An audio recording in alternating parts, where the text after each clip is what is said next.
Alors dites-moi, vous vous appelez? Gilbert Fégard. Et vous êtes? Et là je suis responsable de la section retraité d'EDF GDF du 22, des Côtes d'Armor. Et vous travaillez à Lannion? Je travaille plus, moi je suis retraité moi-même, donc je ne travaille plus depuis 5 ans. Mais à EDF et à GDF, les retraités restent des agents EDF GDF, de par le statut national qui est notre convention collective. Donc on garde un lien avec l'entreprise sur un certain nombre de questions. Alors quelle est la situation d'EDF qui change de nom, qui voit des filiales être séparées? Aujourd'hui on en est où? Parce qu'il y a maintenant un peu plus de 10 ans, il y a un statut qui a disparu. Quelle est la situation de l'entreprise aujourd'hui? En fait, nous étions une EPIC et nous sommes devenus une SA. Les deux groupes, EDF d'un côté et GDF de l'autre. Ensuite, ça a permis d'engager la séparation des activités de l'entreprise. Aujourd'hui, on a des entreprises de distribution élec, distribution gaz, transport gaz, transport élec, production élec nucléaire, classique et hydraulique. Et ce sont des entreprises, donc avec chacun leur fonctionnement, appartenant à un groupe, donc EDF SA d'un côté, et de l'autre côté, GDF qui est devenu GDF Suez, qui est aujourd'hui Engie. Donc il y a eu un éclatement des activités qui permettait de morceler l'entreprise et de se débarrasser en quelque sorte de ce qui pouvait être considéré comme rentable, de ce qui ne l'était pas. Alors à aujourd'hui, ce qui était annoncé comme étant quelque chose d'extraordinaire pour les usagers s'est révélé l'arnaque du siècle, puisque les tarifs élec et gaz ont explosé depuis plus de 10 ans et que, effectivement, le service que rendait EDF gratuitement et GDF gratuitement à une époque est aujourd'hui complètement dégradé. On ne vient plus réparer la nuit, on attend le lendemain. Au niveau gaz, auparavant on intervenait dans la demi-heure sur une fuite, aujourd'hui c'est 1 heure et encore lorsque les moyens nous permettent. Et donc on a une dégradation terrible du service. Donc le client, appelé aujourd'hui client, que nous appelons encore usager, donc n'y retrouve pas son compte. Les électriciens et gaziers non plus, puisque l'effectif a fondu en l'espace de 15 ans de près d'un tiers. Sur une entreprise qui comptait plus de 150 000 agents, nous sommes à peine 100 000 aujourd'hui. Les seuls qui tirent leur épingle du jeu, ce sont les actionnaires, qui aujourd'hui gagnent beaucoup d'argent avec l'électricité et le gaz. Et la volonté affichée aujourd'hui, c'est la privatisation totale des deux énergies. Et d'ailleurs, vous posiez la question là, du nombre d'opérateurs, de fournisseurs d'électricité et de gaz.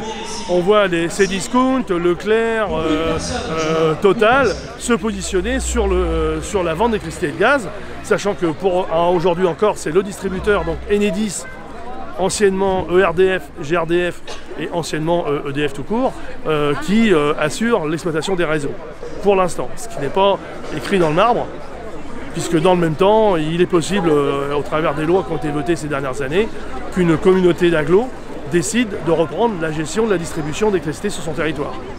Donc, et donc du coup ça porterait un coût à la distribution nationale identique sur tout le pays, avec des tarifs identiques sur tout le pays, où là après chacun pourrait faire le tarif qu'il veut, quoi. Donc on est vraiment dans une situation de privatisation, ce que nous dénoncions nous, les organisations syndicales, depuis plus de 20 ans, et on y est arrivé aujourd'hui. La population n'a pas mesuré, je pense, la gravité de ce que l'on dénonçait à l'époque, et aujourd'hui subissent directement au portefeuille cette privatisation. C'est pas pour autant que ça soulève un tollé au travers de l'électricité et du gaz. C'est comme tous les services publics, c'est moins de moyens, c'est des privatisations, on confie à des opérateurs privés. Et donc on est en train de détricoter le tissu social issu de la dernière guerre, il faut appeler un chat, le Conseil national de la résistance. Et donc on est en train de détricoter tous ces acquis sociaux pour les gens. Je ne parle pas de ceux des salariés, mais aussi ceux des salariés, mais pour la population. Donc voilà aujourd'hui EDF et GDF dans une très sale position.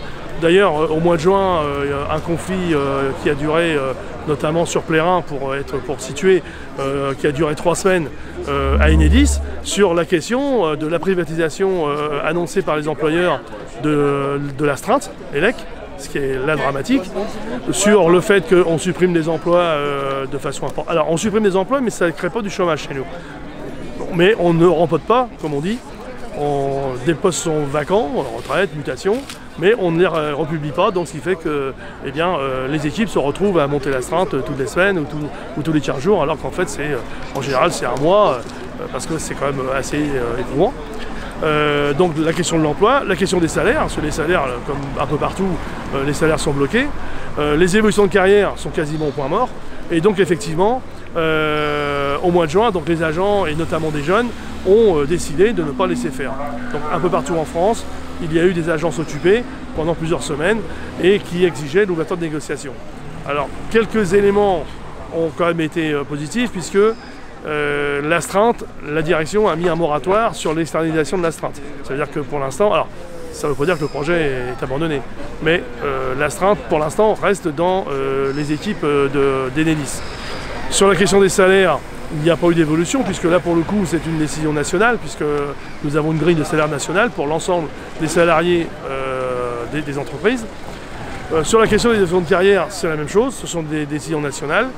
Ce qui a été obtenu, c'est la création, c'est de mettre 8 personnes dans des emplois qui n'étaient pas prévus. On a quelques apprentis qui ont eu leur diplôme et que du coup on embauche. Donc il y a eu 8 embauches sur le 22, 8 embauches donc, qui ont été réalisées grâce à ce mouvement. Mais bien évidemment, on est loin du compte et loin de ce que souhaitaient les agents en termes d'évolution de carrière, en termes de salaire, en termes de moyens pour travailler dans de bonnes conditions, et puis de maintien du service public. Alors il y a aussi la question des barrages hydroélectriques. Oui. Dans les Côtes-d'Armor, il me semble que celui de la Rance fait partie de la liste des privatisations envisagées par le gouvernement. Oui, Guerlédan aussi.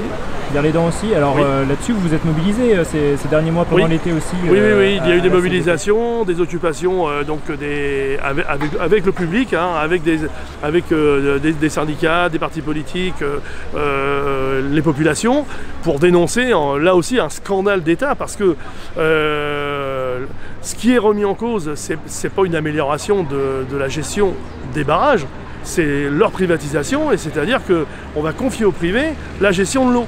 Parce qu'un barrage, ce n'est pas que faire l'électricité. Un barrage, c'est aussi la gestion de l'eau dans la région où il se trouve. Donc ça veut dire que pour l'irrigation, pour l'alimentation en eau d'un département, d'une région. Et c'est issu de la COP21. C'était donc dans la COP21, c'est-à-dire la fameuse conférence climat, alors qu'en fait, ça n'a rien à voir. L'électricité produite, elle est produite par de l'eau.